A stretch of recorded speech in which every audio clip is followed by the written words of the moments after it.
Hello dear students, welcome to semester classes. हमारा जो section चल रहा है इंग्लिश लिटरेचर का प्रोज सेक्शन है हमारा, और क्लास 10th के लिए जो हमारा 5th चैप्टर है वो है ग्लिम्स ऑफ इंडिया। तो ग्लिम्स ऑफ इंडिया को 3 पार्ट्स में डिवाइड है, और इसमें पहला जो है हमारा बेकर फ्रॉम गोवा। तो इसकी समरी मैं आपको बताता हूँ। तो यहाँ पे ये बात है उन दिनों की जब पुर्तगीज़ लोग भारत में आए थे, और उनका एक बिजनेस था। किसका बिजनेस? बेकरी का। तो बेकर थे वो, और अपना वो पूरे गोवा के अंदर उनका बिजनेस फैला हुआ था। तो उसके बारे में इसमें इस समरी के अंदर हम बताएंगे। तो this story written by Lucius Rodrigues who talk about the Goa, यानी कि लुसियो रॉड्रिगेज ने यहाँ पे गोवा के बारे में बताया है। Which was the one ruled by the Portuguese, जो एक समय पर किसके द्वारा शासित था? पुर्तगीज़ के द्वारा, यानी पुर्तगाल ने यहाँ पर क्या कर लिया था? अधिकार कर लिया था। और ड्यू टू दिस रीजन, इस कारण the people of region of said by the Portuguese culture, और यहाँ के लोग पुर्तगीज कल्चर को जान गए। Baking was the conventional profession, जो बेकिंग है वो उनका पारंपरिक क्या था? एक बिजनेस था गोवा के लोगों का। And the bakers is known as pader, और वहाँ पे जो बेकर्स थे उसको पैडर्स के नाम से जाना जाता है। This story is particularly revolves around the baker, और ये जो स्टोरी है बेकर्स के इर्द गिर्द घूमती है गोवा के गांव में। The author mention how the is old time, यानी कि जो लेखक है वो बताता है कि उस पुराने समय में जो loafs of bread is the bake is the large furnace, यानी कि जो ब्रेड थी बड़ी बड़ी भट्टियों में बनाई जाती थी। Patters who came to sell the loafs of the street, और जो बेकर्स थे, पैटर्स थे, वो अपनी ब्रेड को गली गलियों में जाकर बेचते थे, और वो एक टोकरी में बेकरी को ब्रेड को रख कर लाते थे, और एक बांस का डंडा होता था जिससे वो झंझंगी आवाज़ करते थे। ठीक है, जिससे म्यूजिकल एंट्री लेते थे सबसे पहले वो। And the pader who came to sell off the street and make jingling sound, यानी झंझंग का साउंड होता है किससे? बम्बू से। They arrive further added to the villager enjoy the eating, और उसके बाद जो गांव वाले थे, वहाँ के जो लोग थे, वो ब्रेड्स को खाते थे, ब्रेड बैंगल्स, यानी कि, और बच्चे क्या खाते थे?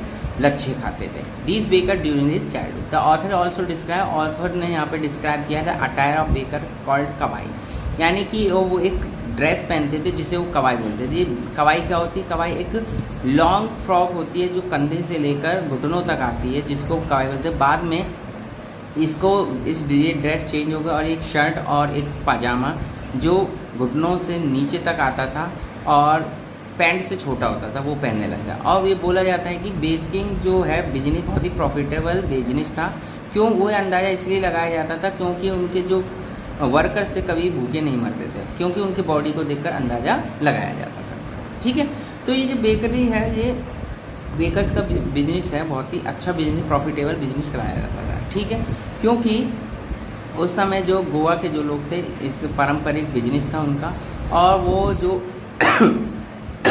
बेकर्स थे वो आते थे अपने टोकरी को लेकर के। वो दिन में 2 बार आते थे, एक तो ब्रेड लेकर के आते थे, और जब ब्रेड बिक जाती थी दोपहर में या शाम के समय, वो वापस लौटते थे।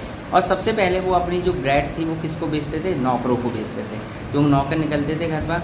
और फिर जो बच्चे जो थे, बेकर्स लोग थे, उनके कंपेनियन थे, उनके गाइड थे, जो बच्चों को गाइड करते थे। साथ ही साथ वो अपनी टोकरी को उतारते थे और बांस से टिका करके रखते थे, और वो ब्रेड को बेचते थे। और बच्चे चारों ओर उनका झुंड लगा लेते थे, ताकि वो उनसे क्या लेते थे? वो उनसे एक ब्रेड बैंगल्स लेते थे, यानी कि लच्छे लेते थे। ठीक है, लच्छे लेते थे। और साथ ही साथ जो आपके फेस्टिवल है, जो मैरिज है, वो बिना मीठी ब्रेड के, यानी स्वीट ब्रेड के बिना कल्पना ही नहीं की जा सकती। क्या? शादी में जो बॉल होता है, फेस्टिवल होते हैं, बॉगिन्स बनाए जाते थे, और ये बहुत ही क्रिसमस में, अदर जो फेस्टिवल थे उनके लिए बहुत ही अच्छा गिफ्ट माना जाता था। बिना इसके शादी समझी ही नहीं जाती थी। और मैं इसमें चैप्टर में ये भी बताया गया है कि ये जो प्रॉफिटेबल बिजनेस था, क्योंकि यहाँ पे जो आप उनके फिजिक्स को देखकर, यानी कि उनके जो वर्कर्स थे, उनकी जो फैमिलीज थी, उनका जो शरीर इतना गठीला था, वो कभी भी भूखे नहीं मरते थे, और उनके शरीर को देखकर अंदाज़ा लगाया जाता था। और जब वो बेकरी वो एक ड्रेस पहनते थे जिसको वो कवाई बोलते थे, यानी एक लॉन्ग फ्रॉक होती थी जो कंधे से लेकर घुटनों तक आती थी। फिर समय चेंज हुआ, वो ड्रेस चेंज हो गई, तो उसके जगह किसने ले ली? एक पजामे ने ले ली और एक शर्ट ने ले ली। ठीक है, और जो पजामा था वो पैंट से छोटा होता था और निक्कर से बड़ा होता था, और वो पहनते थे। ठीक है, तो ये था बेकर्स फ्रॉम गोवा। इसका जो नेक्स्ट है हमारा नेक्स्ट चैप्टर, इसमें नेक्स्ट है वो है हमारी कुर्ग। कुर्ग एक जगह है जो कर्नाटका में, जो मैंगलोर और मैसूर के बीच में एक छोटा सा हिल स्टेशन है, और ये पृथ्वी का स्वर्ग कहा जा सकता है। और ये जो एक एवरग्रीन फॉरेस्ट है वहाँ पे, और वहाँ पे मसाले हैं और कॉफ़ी का प्लांटेशन है, और वहाँ पे टूरिस्ट डेस्टिनेशन है। सबसे अच्छा जो समय है कुर्ग घूमने का वो सितंबर से लेकर मार्च तक है, क्योंकि उस समय पूरे वातावरण में हल्की सी बारिश होती है, साथ ही साथ पूरे वातावरण में कॉफ़ी की जो खुशबू होती है वो मिल जाती है और बहुत ही अच्छी सी एक सुगंध देती है, और सबसे अच्छा समय है। और बोला जाता है जो कुर्ग के जो लोग हैं वो अरब के डिस्केंट कहलाते हैं, यानी कि अरब और ग्रीक के वंशज कहलाए जाते हैं। उनके पीछे एक स्टोरी है कि जो अलेक्जेंडर आर्मी के जो कुछ लोग थे वो यहाँ पर रहेगा और यहाँ के लोकल लोगों से शादी कर ली, और वहाँ पे और वहीं पे सेटल होगा, जो उनके बच्चे हुए। और वो ऐसा अंदाज़ा इसलिए लगाया जाता है जब वो एक बेल्ट पहनते हैं जिसे वो कूफिया बोलते हैं। क्या बोलते हैं? कूफिया, जो कूफिया से मिलती जुलती है, जो अरब के लोग पहनते थे, ठीक है। और इसके अलावा जो कुर्ग के जो लोग हैं बहुत ही बहादुर हैं, साथ ही साथ हॉस्पिटैलिटी वाले, जो अपने मेहमानों का स्वागत करते हैं और उन्हें अपने फादर्स के, अपने सन की बहादुरी के किस्से सुनाते हैं। और इंडियन आर्मी में जो कुर्ग रेजिमेंट है एक डेकोरेटेड रेजिमेंट है। साथ ही साथ हमारी जो आर्मी के सबसे पहले जो जनरल थे, जनरल करियप्पा, वो भी एक कुर्गी थे। और एक जो हिली रीजन है और वहाँ पे मेजर सोर्स ऑफ वाटर है, वहाँ पे कावेरी नदी का पानी बहता है। वहाँ पे अलग बहुत सारे गेम्स हैं, जो रॉक क्लाइंबिंग है, राफ्टिंग है, और ऐसे विभिन्न प्रकार के क्या होते हैं गेम्स खेले जाते हैं, ठीक है। तो ये कुर्ग है। कुर्ग जो एक कहाँ पर स्थित है? ये मैंगलोर और मैसूर के बीच में एक छोटा सा हिल स्टेशन है। आई बात समझ में?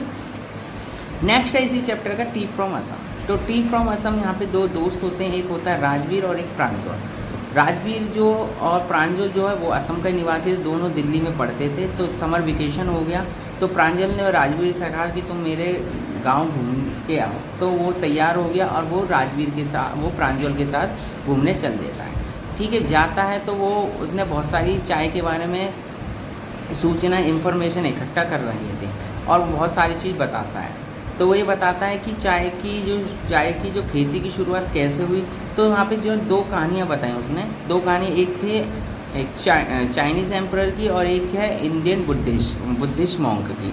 तो चाइनीज़ स्टोरी ये कहती है कि एक जो चाइनीज़ मॉन्क था उसे क्या था, पानी उबाल कर पीने की आदत थी। तो एक दिन क्या होता है, पानी उबाल करके पी रहा होता है, तो जहाँ पे दो पत्ती उड़ कर के आती हैं और वो पानी में गिर जाती हैं, जिससे पानी का कलर चेंज हो जाता है और उसका टेस्ट भी चेंज हो जाता है।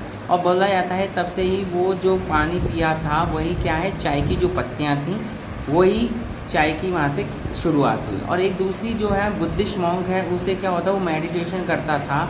तो मेडिटेशन करके उसे बहुत स्लीपी हो जाता था, यानी उसे नींद आ जाती थी। तो उसने क्या हुआ, अपने आईलिड को काट दिया। आईलिड जहाँ पे गिरी वहाँ से कुछ पौधे निकल के आए, उस पौधे को जब तोड़ा तो उसे पानी में उबाला और उसको पिया, तो उसकी नींद क्या हो गई, उड़ गई, ठीक है। तो बोला जाता है कि ये भी चाय की शुरुआत हुई थी। तो ये कहानी सुनाता है। फिर उसके बाद क्या होता है कि वो असम पहुंच जाते हैं। असम में एक स्टेशन जिसका नाम है मैरियानी जंक्शन, और उसके जो प्रांजल के फादर मदर हैं, पेरेंट्स हैं, वो उनको लेने आते हैं और वो कार के माध्यम से देकियावाड़ी के लिए चले जाते हैं। तो वो जब वो जा रहे होते हैं तो सड़क बीच में होती है और दाएं और बाएं पूरे बिल्कुल मीलों तक क्या फैली होती है, चाय के स्ट्रीट फैले होते हैं। और बहुत सारी जो औरतें होती हैं वो बास्केट टांगी हुई होती हैं, एप्रन पहनी हुई होती हैं और वो चाय को इकट्ठा कर रही होती हैं। और वो जो प्रांजल के फादर क्या थे, एक मैनेजर थे टी स्टेट के। और राजवीर से वो बहुत खुश हुए क्योंकि राजवीर के पास बहुत सारी जानकारी थी चाय के बारे में, तो उसकी नॉलेज को देख कर बहुत खुश हुए। और प्रांजल के साथ राजवीर वहाँ पर कई दिनों तक रहा और उन्हें बहुत सारी चाय के बागान देखे और अपनी नॉलेज को और बढ़ाया। तो ये था कि ग्लिम्स ऑफ इंडिया है, यहाँ पे टी फ्रॉम असम के बारे में, कुर्ग के बारे में, ग्लिम्स ऑफ और आपके बेकर फ्रॉम गोवा के बारे में बताया। मुझे लगता है कि आपको ये स्टोरी समझ में आई होगी। नेक्स्ट वीडियो में आपको इस चैप्टर से संबंधित जो क्वेश्चन आंसर हैं जो आपके बोर्ड के लिए बहुत इंपॉर्टेंट होने वाले हैं वो प्रोवाइड करा दूंगा। और आगे भी ऐसे प्रोज का सेक्शन चलता रहेगा, ठीक है। धन्यवाद। और चैनल को सब्सक्राइब कीजिए, लाइक कीजिए, शेयर कीजिए फ्रेंड्स में, रिलेटिव्स में, और सुमित सर क्लासेस को आगे बढ़ाते रहिए और अपना ये प्यार देते रहिए। Thank you.